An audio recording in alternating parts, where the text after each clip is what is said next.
Welcome to the deep dive. Today we're taking a closer look at the Hermanos de Pistoleros Latinos. You might see them referred to as HPL. Right.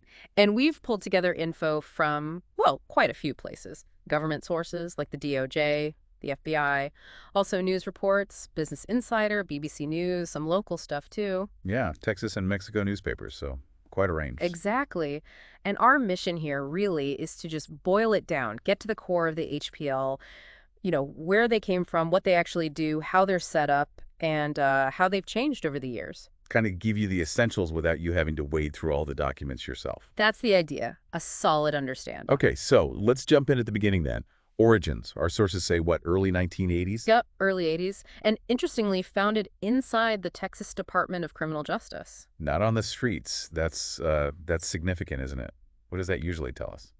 Well, it often means these groups form initially for, protection within the prison system. It's a tough environment. Right, banding together, establishing some kind of order, maybe. Order, hierarchy, yeah. And sometimes, unfortunately, it's also a way to keep criminal activities going, even behind bars. And there's a name associated with the founding. Chino Avitia. Chino Avitia, that's the name mentioned. And the gang's name itself, Hermanos de Pistoleros Latinos. It means Brotherhood of Latin Gunmen. Pretty direct. Doesn't leave much to the imagination. Not really. It sets a certain tone right away. Okay, so founded in prison, but where are they active now? Has it stayed inside? Oh, no, far from it. The info suggests they operate in all Texas prisons. That's a huge reach within the system. All of them. Wow. Yeah. But also, importantly, they have a presence on the streets, lots of Texas communities. Laredo comes up specifically as a major stronghold. Laredo, okay. And it crosses the border too, doesn't it? I saw mentions of Mexico. Absolutely. Active throughout Mexico, apparently, with their biggest contingent reportedly in Nuevo Laredo. Nuevo Laredo. Right across from Laredo, Texas. That border connection seems really key. It's definitely strategic for the kind of activities they're linked to. That location is, well, it's prime territory for certain things. And the sources describe them as a structured gang.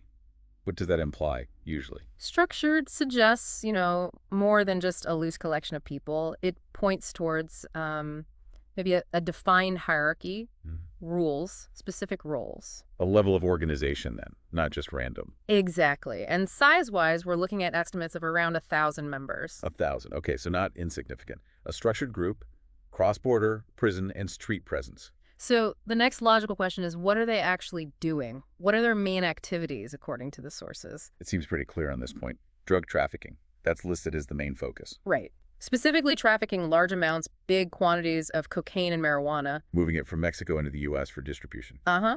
And they apparently have close ties with several Mexican drug trafficking organizations, or DTOs, cartels, essentially. Which makes sense, given the prison origins you mentioned earlier.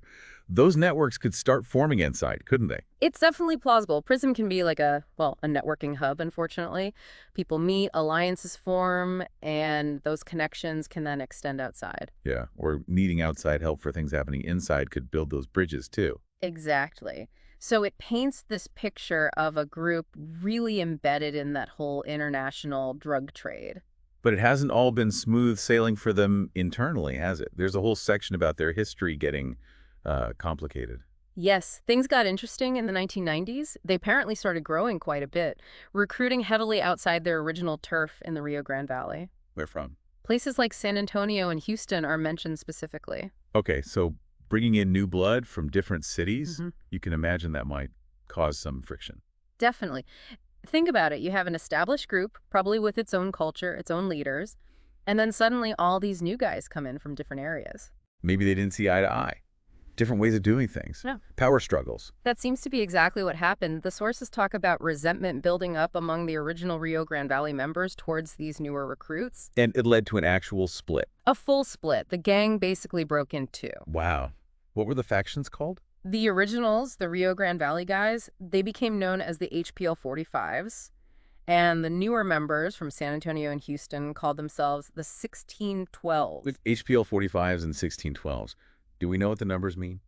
The sources don't explicitly say, unfortunately, but it's pretty common in gang culture for numbers to have some kind of symbolic meaning, maybe related to, I don't know, locations, founding members, area codes, something like that. Okay. So they split. Was it just like an administrative separation? No, not at all. The sources are clear these two factions went to war against each other. A war. So actual violence between the two sides of what used to be one gang. Yeah.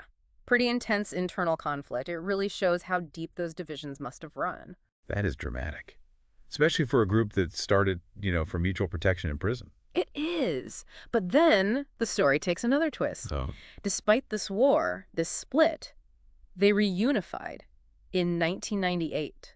Went back to just being the HPL. they got back together Yeah. after fighting a war? How does that happen? Good question. The sources don't detail the exact reasons, but you could speculate, couldn't you? Maybe facing a common enemy. Mm. Or realizing they were stronger together.